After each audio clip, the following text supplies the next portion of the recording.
I remember when Dragon Age Origins came out, playing that game, day one purchase. I love RPGs, and I'd never played anything like it. To be honest, it kind of blew my mind. It really felt like a step forward for the genre, and I fell in love with the characters. I fell in love with the presentation, had all the strategy I was looking for. I was in awe of that game, and to sit here now, working on the next edition of Dragon Age, it's a dream come true. Oh no! What happened? Oh no! How terrible! That's just awful! How terrible! Oh no!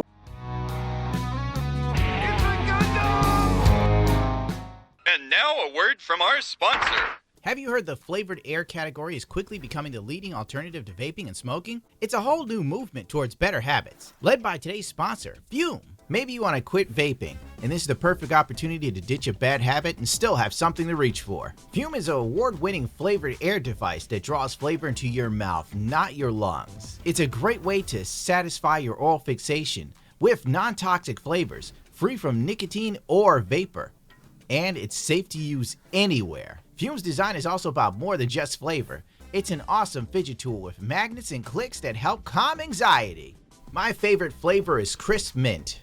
It's refreshing and satisfying, and it doesn't have any of the negative aspects of vaping.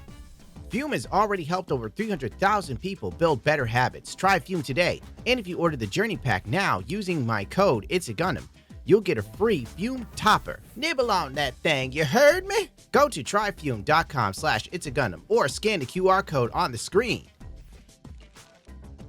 On January 17th, EA veteran and Dragon Age Veilguard director Karini Bruce has seemingly left Bioware.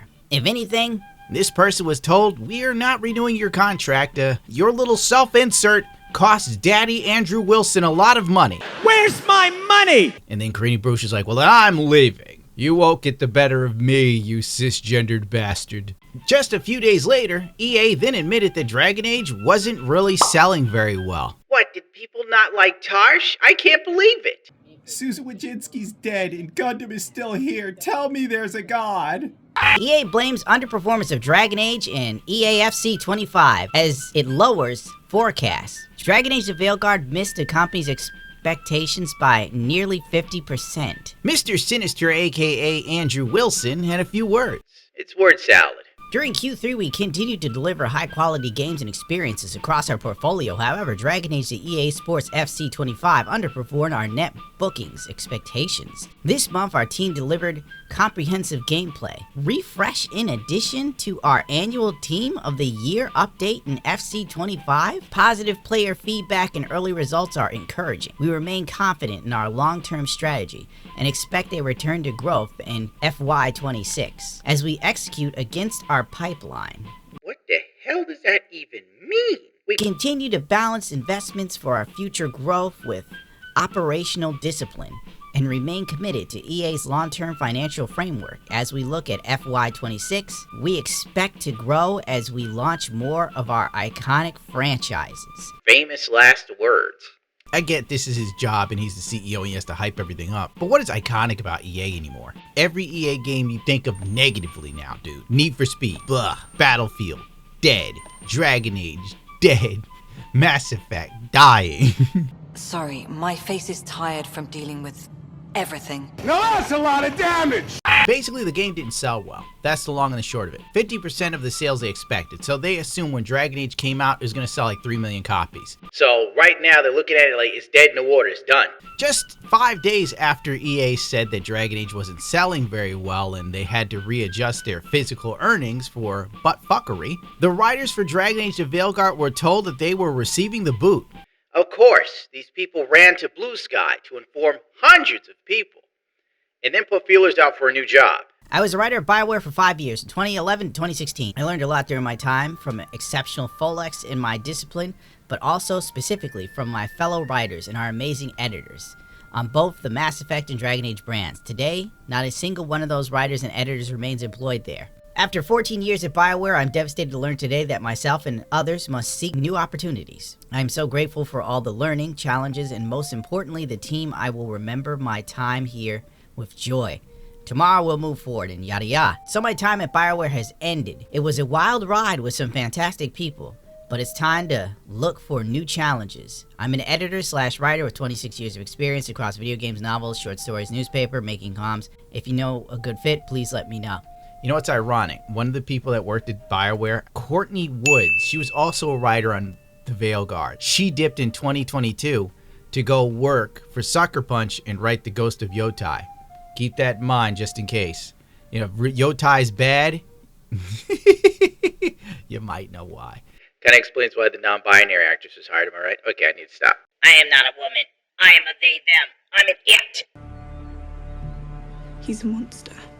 I'm now looking for a new writing narrative position. With so many amazing devs over 20 years at Bioware, and I will cherish the memories of the wonderful folks in the community I've met along the way. Thank you all. Tick Weeks, if you've seen this writer's timeline, very left-leaning. Trans folks in the game industry, if you are in need of work, please share your portfolio here.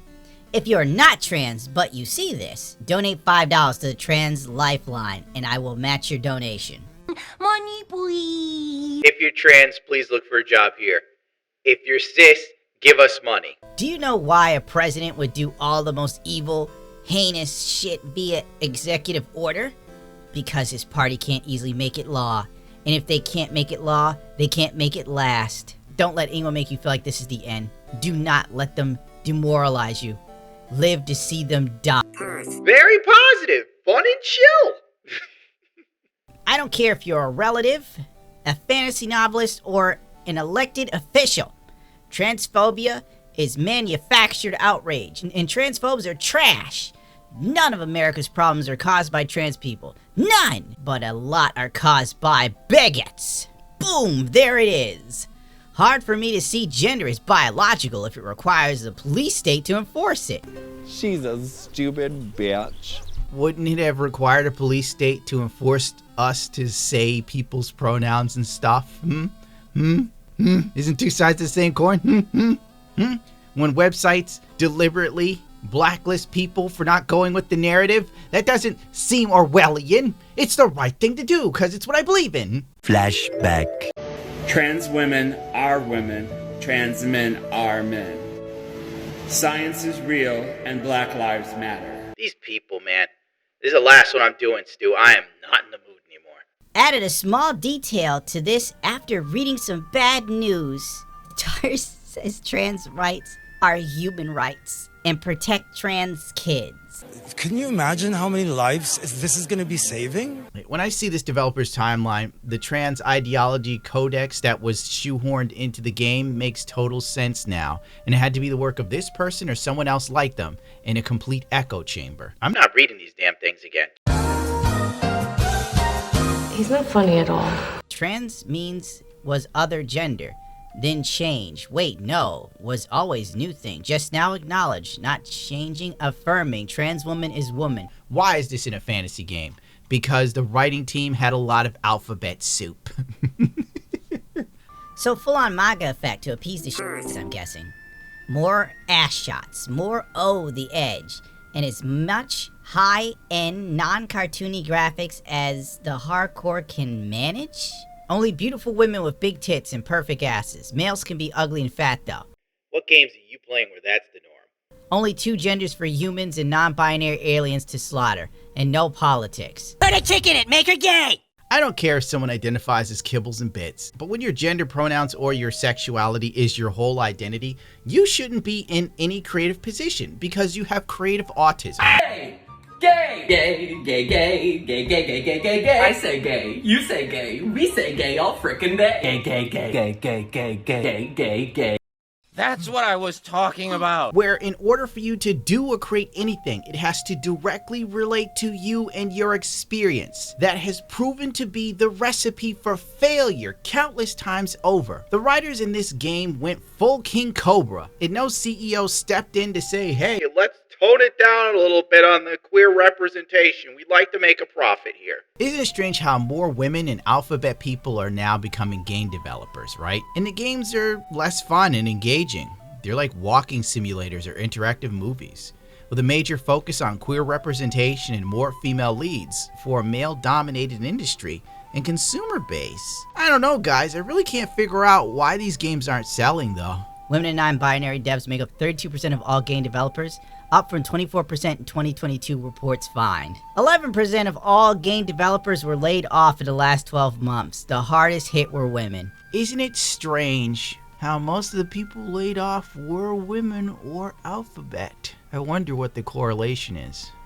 I can't seem to figure it out. And it's best I don't, or my corporate overlords will punish me.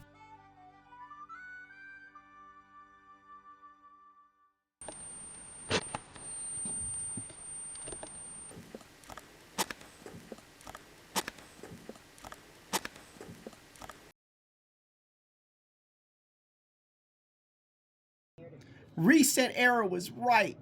You don't deserve to live.